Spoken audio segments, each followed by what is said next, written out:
Hello, good evening, everyone. Thank you so much for joining our Beyond Access session. I am so happy to be in community with you all today. My name is Shaw Powell Scott, and I am our Senior Director of Family Support here within the Special Education Office of New York City Public Schools. And today's Beyond Access session is going to be all about understanding special education, which means we'll talk a little bit about the basics of the IEP process. We're going to learn more about your rights as a family, and I'd like to share some context and resources with you in the event that you have questions or concerns. We'll have a very brief moment to do some Q&A towards the end of this session, and if we do not get to your questions that you've shared in the Q&A, we will follow up with you from our special education family support inbox, which, as Rochelle has shared, is specialeducation@schools.nyc.gov. You've been so patient, and thank you so much for your time again. I'm going to jump right in. I'm going to be sharing my screen, and we will start today's session.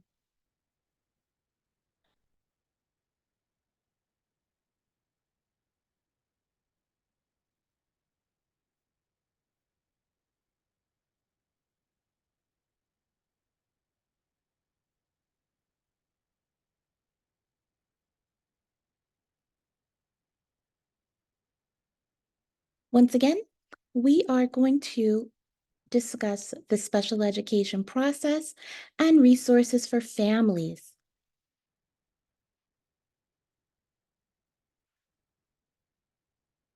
Our agenda for today will discuss things to consider: eligibility, referral, evaluation, talking to the IEP team about trauma, IEP parent members, IEP meetings, comparable service plans, also known as a CSP, supports and services, school settings, and we will share getting special education support and who to contact, families' rights.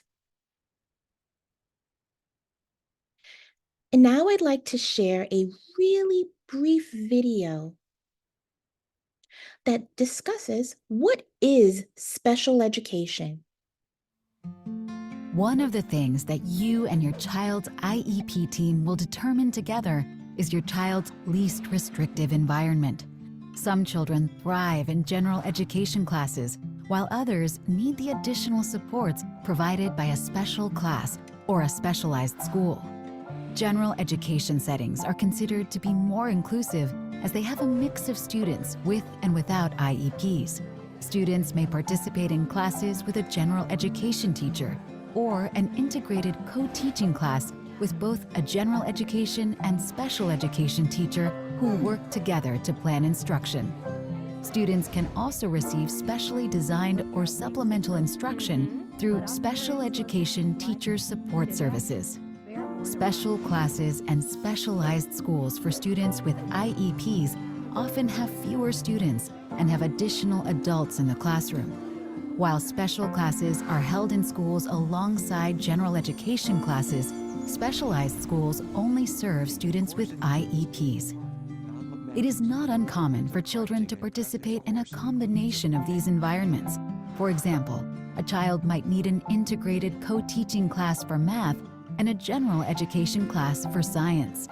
In all of these environments, students can also receive related services such as physical, occupational, and speech therapy, as well as counseling and other instructional supports.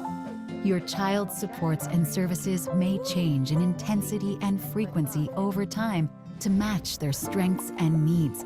Whatever the combination of services, the goal is to create the best learning environment for your child. To learn more, visit our website at schools.nyc.gov/special education.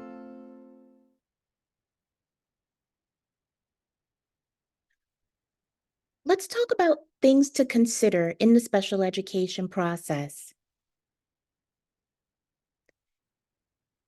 If you think your child may need special education services, families may refer their child for an initial special education evaluation at any time. Keep in mind that Children learn and develop at different speeds and in different ways. Children who learn differently do not necessarily have a disability. Students are not eligible for special education solely because of limited English proficiency.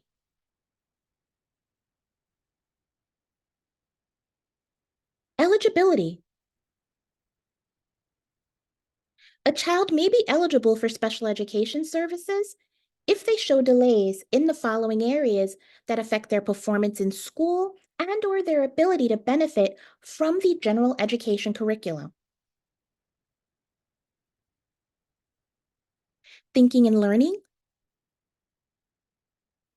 understanding and using language, self-help skills, which can include toileting, eating, or dressing. Behavior, this can include getting along with others and expressing feelings. Or physical ability, such as vision, hearing, or movement.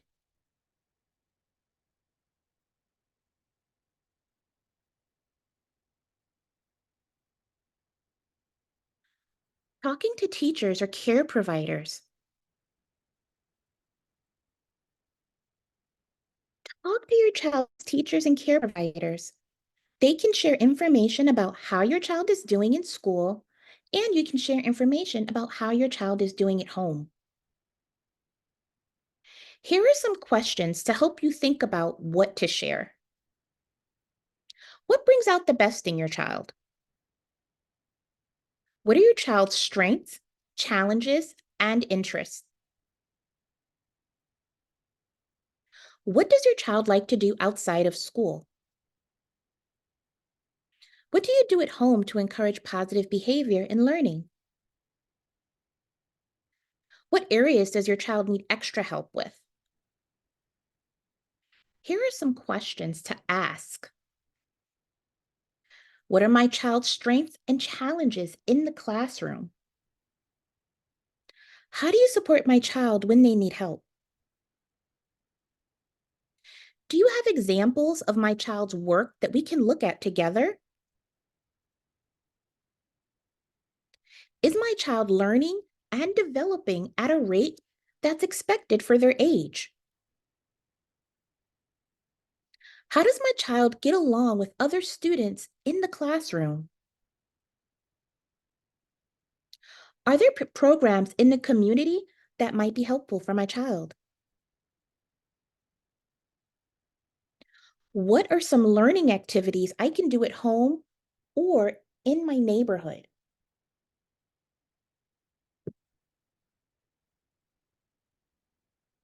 What are some questions I can ask my child when we read together? How can I help my child if they are struggling with homework?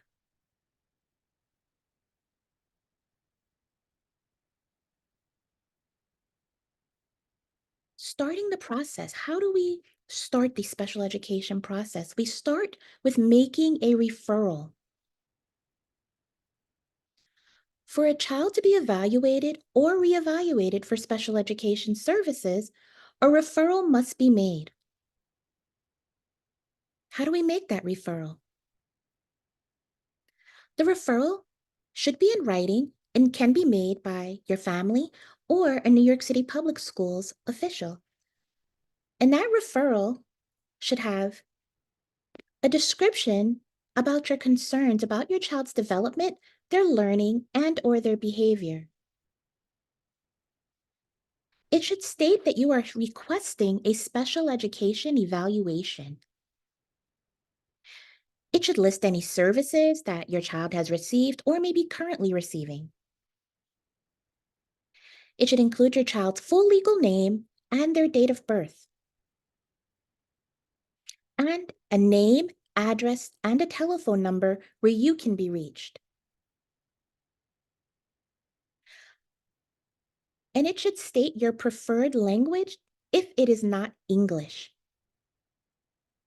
And while these are all very helpful details to have in that referral.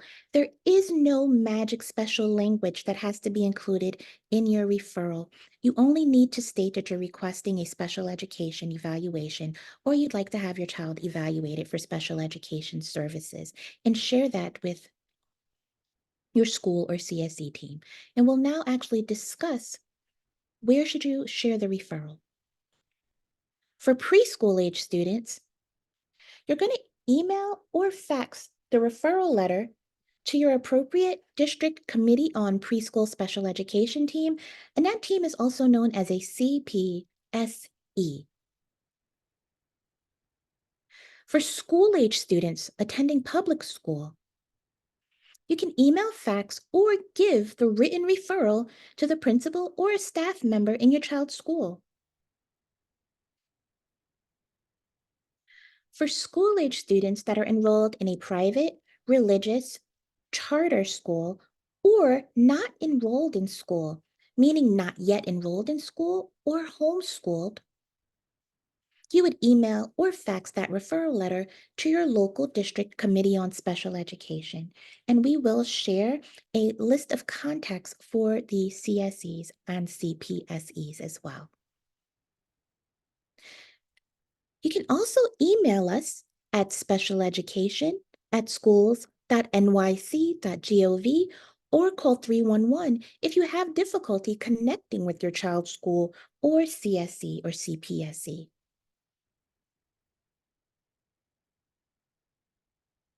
After the referral.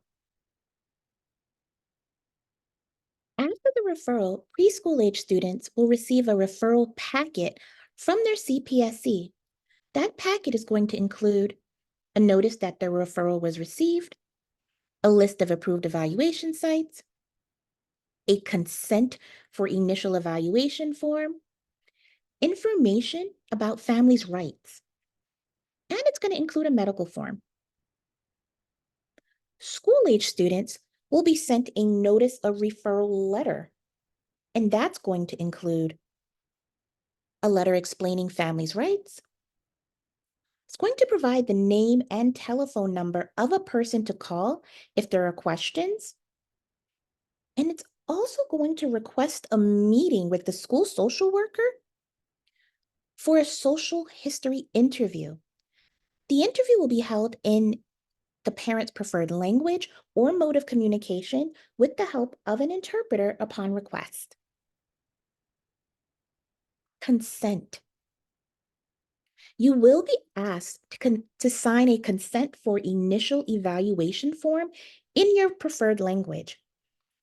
Even if the parent makes that referral, you must still give consent for the process to begin. If a parent chooses not to provide that consent, the student will not be evaluated.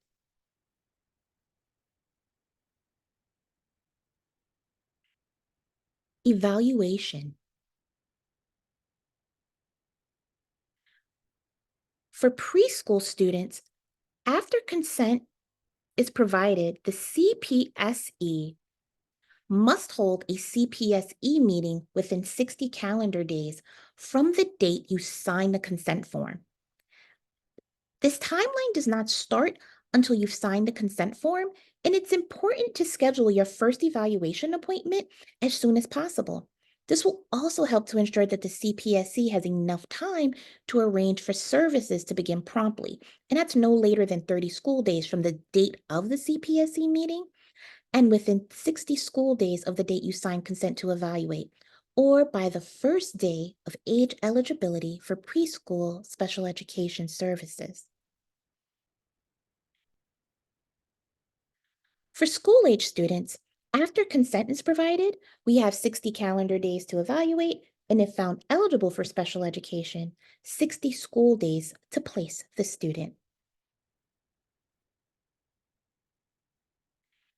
An initial evaluation will consist of a educational assessment, a physical, a social history, an observation of the student, and any other assessments that may be needed to explore their areas of the suspected disability. And this can include speech and language assessments, sign language fluency, occupational and/or physical therapy, functional behavior assessment, which is also known as an FBA, an assistive technology evaluation, that may also be known as AT, a review of school records, teacher assessments, and if the student is 12 or older, an interview to determine their work skills and interests. Bilingual assessments. A child should have a bilingual assessment if the home language is not English. A bilingual assessment is completed in both English and the child's home language. Talking to the IEP team about trauma. Trauma is not itself a disability, but it may be a factor that brings about a student's disability or may affect a student's need relating to their existing disability. If your child has experienced trauma that is interfering with their education, this should be discussed during the IEP meeting. Our staff are trained to discuss trauma and support students during the IEP process.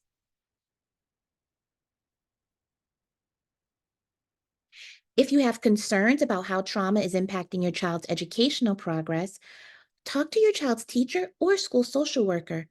You can also visit our crises or traumatic event page for resources that will support students through crises or traumatic events. That is also a link that will be shared towards the end as part of our directory of resources. IEP parent members.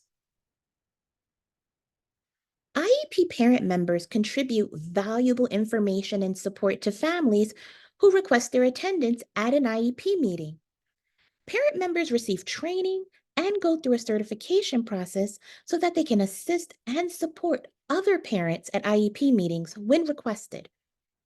Parent members participate in discussions about eligibility for special education services, educational planning and goal setting, learning in the least restrictive environment, also known as LRE, and understanding the evaluation and placement process.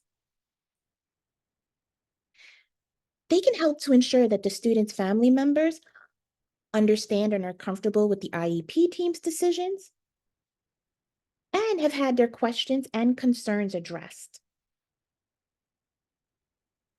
If you would like to request a parent member at your child's IEP meeting, please inform your Committee on Special Education team, CSE, or school IEP team at least 72 hours, about 3 days in advance, by sending an email or sharing your request in person. For further details on our parent member program, you can visit our parent member page on our website, which will also be shared in our directory of contacts and resources. You can reach out to our parent IEP member inbox, which is parent IEP member at schools.nyc.gov.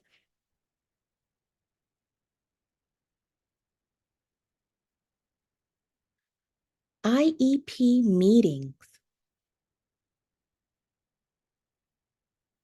Parents are invited to an individualized education program meeting, which is also known as IEP, after the student's evaluations are completed. At the meeting, the IEP team, of which the parent is a member, will review information from the evaluations and other sources to determine if the student is eligible for special education services. If so, the team will work together at the meeting to develop an IEP. The location of that meeting is determined by the student's age or grade level and the type of school your child may attend. Preschool age students may have their meeting held at their district CPSE or at the student's school if possible. School age students attending public school will have their meeting held at their child's school. School age students that are enrolled in religious, private, or charter schools or not enrolled in school, The meeting will be held at the District Committee on Special Education, again, the CSE.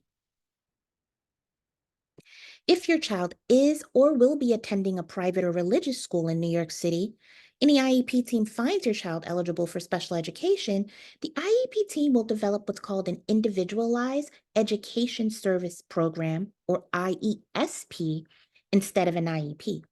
That IESP will describe the special education services and or related services to be provided while your child attends that private or religious school. Interpreters. Please speak with the IEP team if you would like an interpreter at your child's IEP meeting, or if you would like a translation of your child's IEP, assessments, or notices. Families and New York City public school staff members that are deaf or hard of hearing also have the legal right to a sign language interpreter during an IEP meeting. For sign language interpretation services, you can contact your school's parent coordinator or our New York City Public Schools Office of Sign Language Interpreting Services via email at oslis@schools.nyc.gov.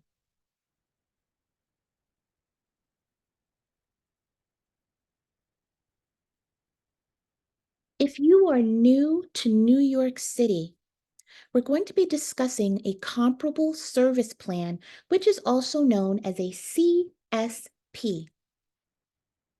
When a student with a disability relocates to New York City and your family provides a non New York City IEP or an equivalent document from the city, state, country, or territory that they've arrived from, a comparable service plan, or CSP, must be developed to provide the student with services comparable to those described in that non New York City IEP.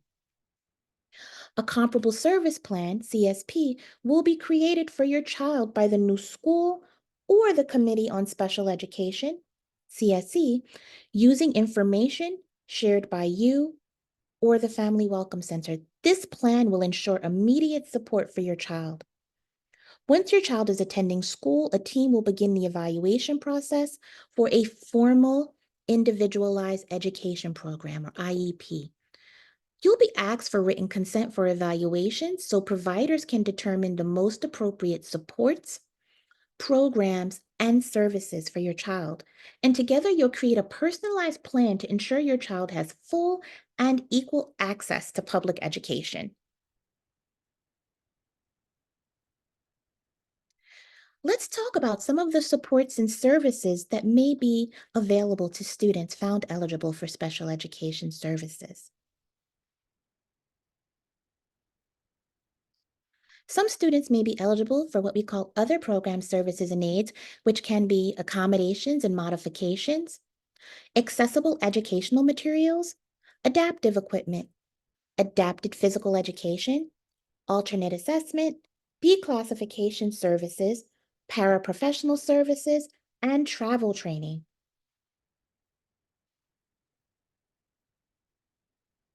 Testing accommodations. Testing accommodations remove barriers to the test taking process so that students with disabilities and multilingual English language learners, MILS or ELS, are able to demonstrate their knowledge and skills.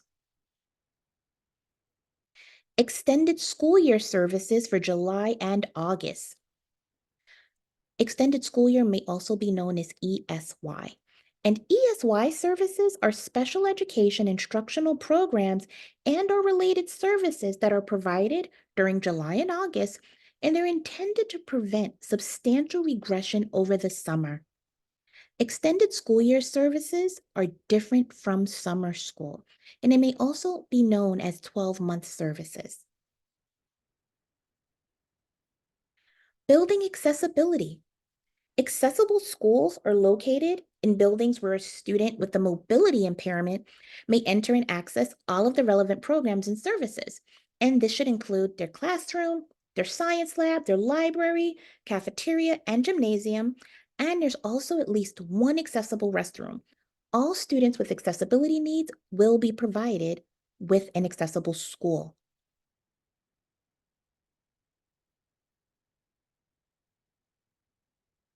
Related services. Related services can help a student participate in school and achieve their educational goals. The following related services may be offered to students with IEPs or IESPs: assistive technology, also known as AT, counseling, hearing education services, occupational therapy, orientation and mobility services, physical therapy, school nurse services, sign language interpreters, speech language therapy, and vision education services. Behavior supports. Schools have a system of behavior support and intervention in place to help students manage their behavior. This can include whole school supports or classroom interventions. Your family and child's school may determine that individualized supports are needed, such as a behavior intervention plan. That's also known as a BIP or BIP, and or counseling. They may also recommend parent counseling and training, which helps your family understand your child's disability and behavior, as well as prepare them to respond to behavior at home in a manner that's consistent with the school's behavior intervention plan or BIP. Specialized transportation. Specialized transportation is also called curb to school bus service. New York City public schools provide specialized transportation to students whose IEPs recommend this service or to other students with disabilities who cannot take public transportation. Specialized transportation refers to school buses that are staffed by both a school bus driver and an attendant. Instead of being picked up at a centralized stop, the student is picked up at the closest, safest stop to their residence.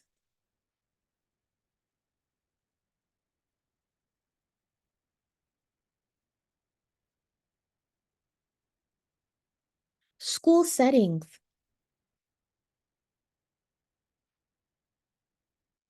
District 1 through 32 schools.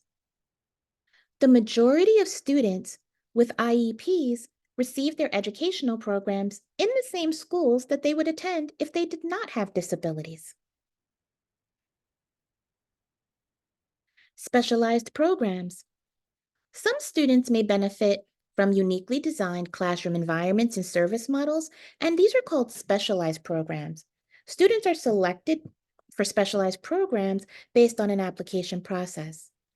DOE specialized programs include the Academics, Career, and Essential Skills Program, our ACES program, our AIMS program, which is Acquisition, Integrated Services, Meaningful Communication, and Social Skills, our autism programs, NEST and Horizon, bilingual special education, our iRead programs, the PATH program, and our South Bronx Literacy Academy. District 75 programs. District 75 provides highly specialized instructional support for students with significant challenges, such as autism spectrum disorders, significant cognitive delays, or emotional disturbances. District 75 provides that instructional support in a wide variety of settings and locations. Those settings could be a special class that's co-located in District 1 through 32 schools, a school building where all of the students have IEPs, general education classrooms, agencies, hospitals, and at home. Some other educational settings. New York State Education Department approved non-public schools provide programming for children whose educational needs cannot be met in public school programs. Our New York State Education Department supported schools, also known as 4201 schools, provide intensive special education services to eligible students who are deaf, blind, or have severe emotional or physical disabilities. Home and hospital instruction. Home and hospital instruction provides educational services for all school-age children, grades kindergarten through 12, who are unable to attend school due to an orthopedic or non-orthopedic medical or psychiatric reason. Charter schools. Charter schools are independent public schools, and students may be eligible to receive special education within those schools as well. Private or religious schools. So, students in New York City who attend private or religious schools at their family's expense may be eligible to receive equitable special education services from New York City public schools.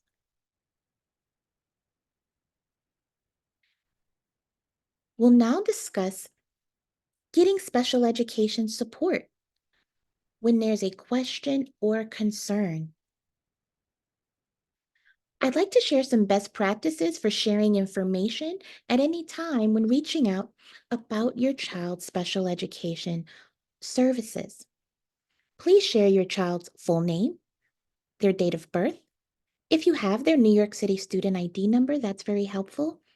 Your family's contact information, details about your question or concern, and we would love for you to be as specific as possible. We want to know all the details, and include any previous action steps that may have been taken by you or the school team.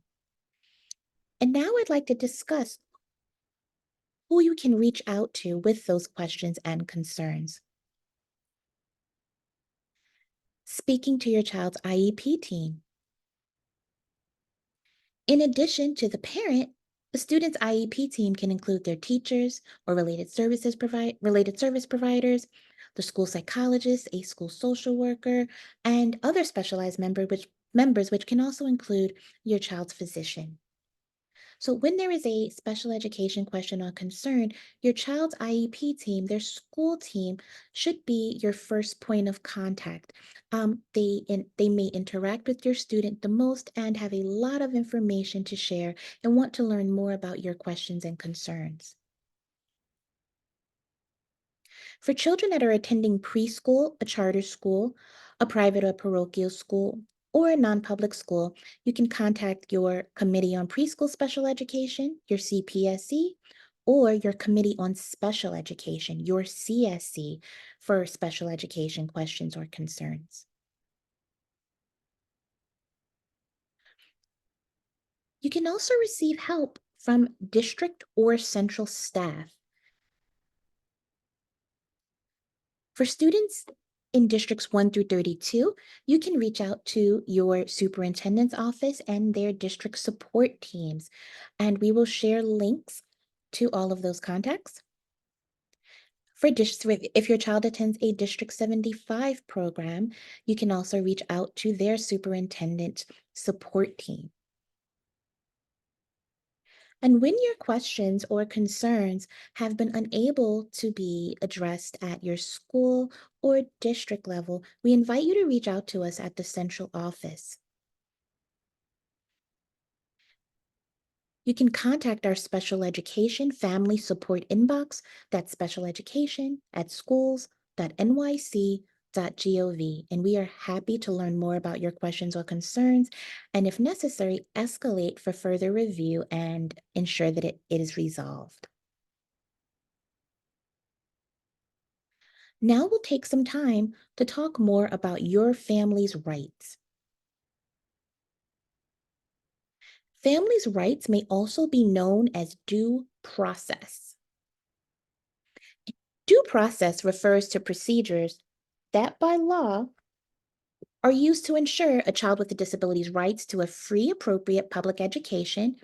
That's also known as FAPE, FAPE, and their rights to be involved and have a full understanding of that process.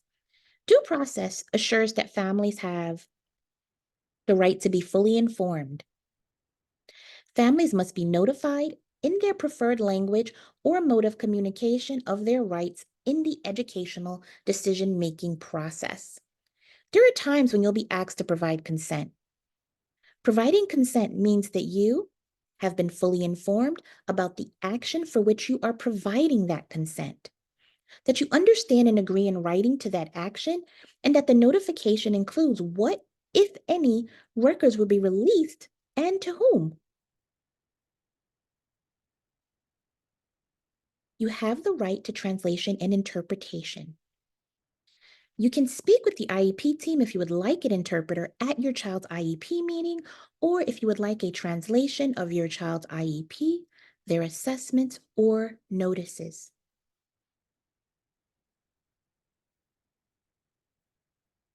Consent. Consent is voluntary on your family's part, and you may withdraw your consent at any time. Your withdrawal of consent does not undo an action that has already occurred after you gave consent and before it was withdrawn. You have the right to participate. Families have the right to take part in decision making through attendance at meetings and other involvement where they can share their point of view. This includes the right to bring other people to meetings who have knowledge or special expertise regarding your child, have meetings scheduled at a time that works for everyone, especially your family. Have an interpreter if needed. You only need to inform the IEP team. At your request, an interpreter will be provided.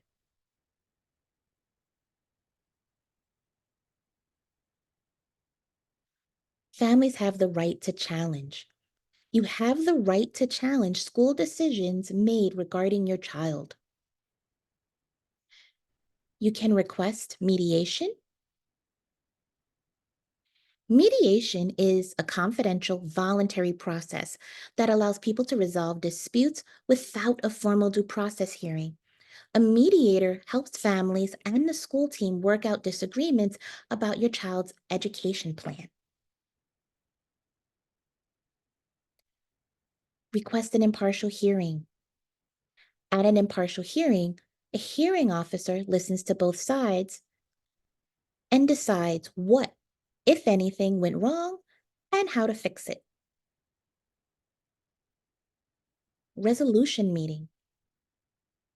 If your family requests an impartial hearing, New York City Public School staff will contact them to schedule a meeting about the issues in the complaint. This meeting is called a resolution meeting.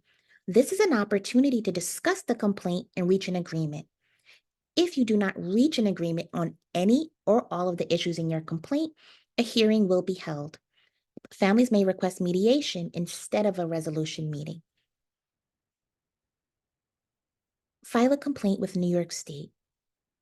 If your family believes that the school district has violated federal or state law related to the education of students with disabilities, they may submit a written complaint to the New York State Education Department.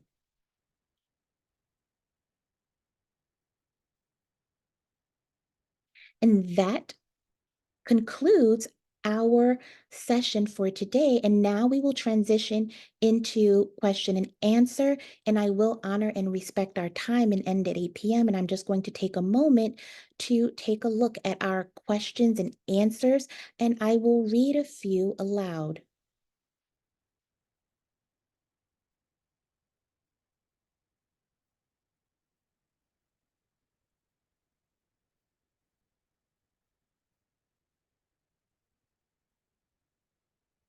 Okay, as I am taking a look at some of the Q&A, I do want to flag that if your question is not able to be answered during today's session, we will follow up from our special education at schools.nyc.gov inbox with a response to your question. So you can expect that within the next business day. So if we do not have an opportunity to answer your question in today's session, we will follow up with your family. And the purpose of today's session is to ensure that you know your rights and that you are a meaningful participant within your child's IEP process. And I'm just going to take a moment to take a look at some of our questions here.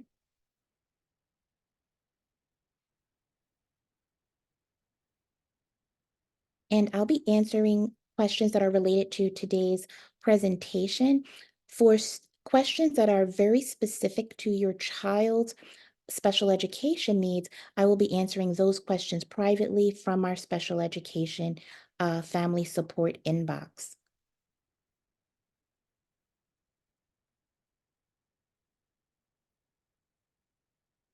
And I'm just taking a look. I see a lot of questions about your students, which I'm very happy and excited to answer. We just will not answer them live here today. I do see a question is the video going to be posted on YouTube? And could we please share the link? And we will post the recording to our Beyond Access YouTube after this session.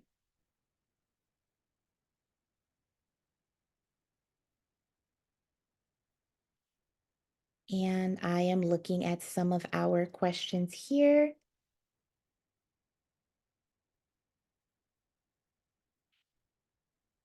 And families will receive the recording information. It's going to be posted on our Beyond Access YouTube. Okay, we have another question here. When you reach out to the DOE with questions and concerns, is that outreach shared with the school?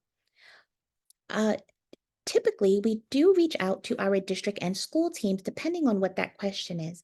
If a family has a question or concern that they'd like to share with our team, let's say anonymously, or you have questions or concerns about that information being shared with the school, we welcome you to share that with us when you reach out to us. Let us know more about that question or concern and more details about why you wouldn't want it to be shared with the school. But typically, when you reach out to us, we will reach out to our district and school team to work with your family and the school team to ensure that your concern is resolved.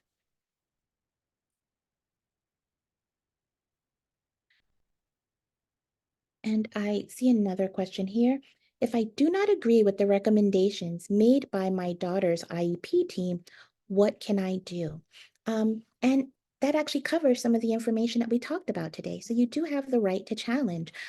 So when your child receives their IEP, you will also receive information about next steps for if you disagree with those recommendations. So in addition to that information being listed on the IEP and the prior written notice, which is received, also known as a PWN, you can also speak directly with your child's school team to discuss those recommendations and talk more about your questions and concerns.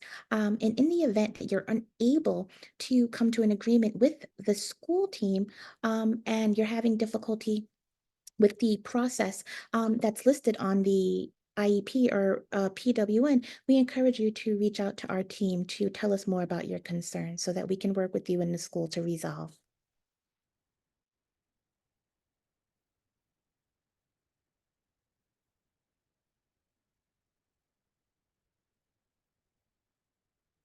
Okay, I'm looking for a few more questions.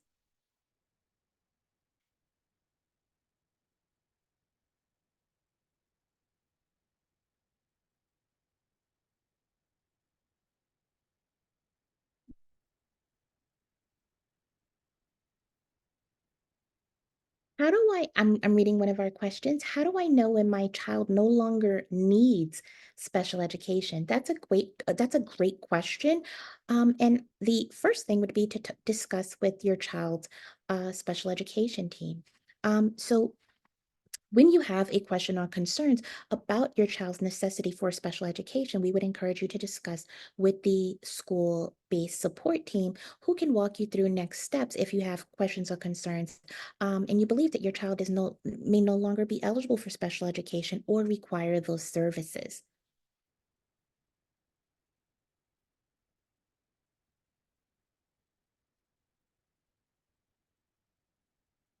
I'm reading a few more.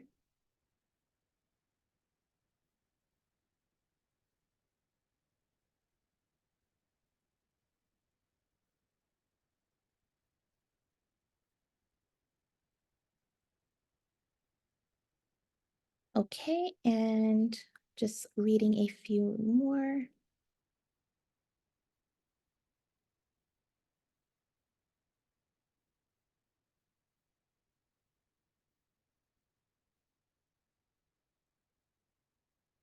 And just gonna take a look here.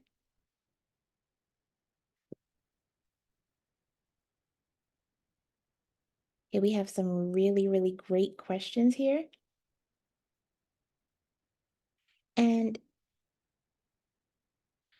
Anyone that is on the interpretation line, can you please mute yourself? Our interpreters are having a difficult time to communicate. So if you are using the interpretation line, please mute.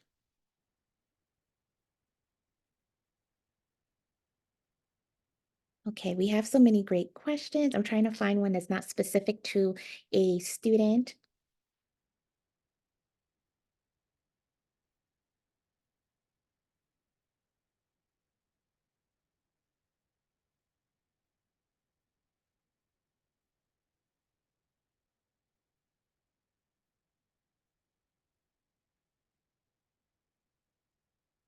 Okay,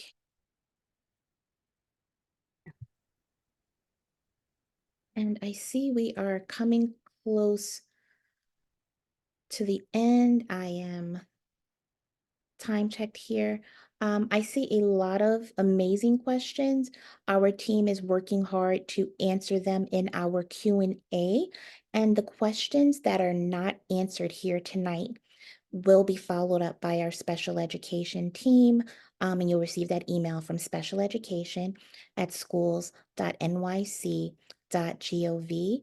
And we will follow up with resources and contacts for you to have available.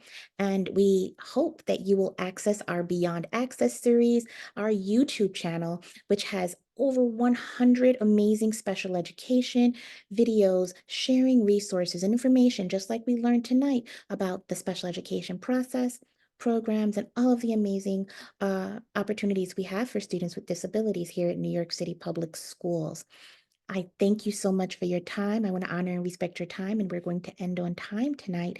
And thank you so much. I look forward to connecting with you in our special education inbox if you have questions or concerns. And I hope that you attend our future Beyond Access sessions that will be coming up in the next few weeks.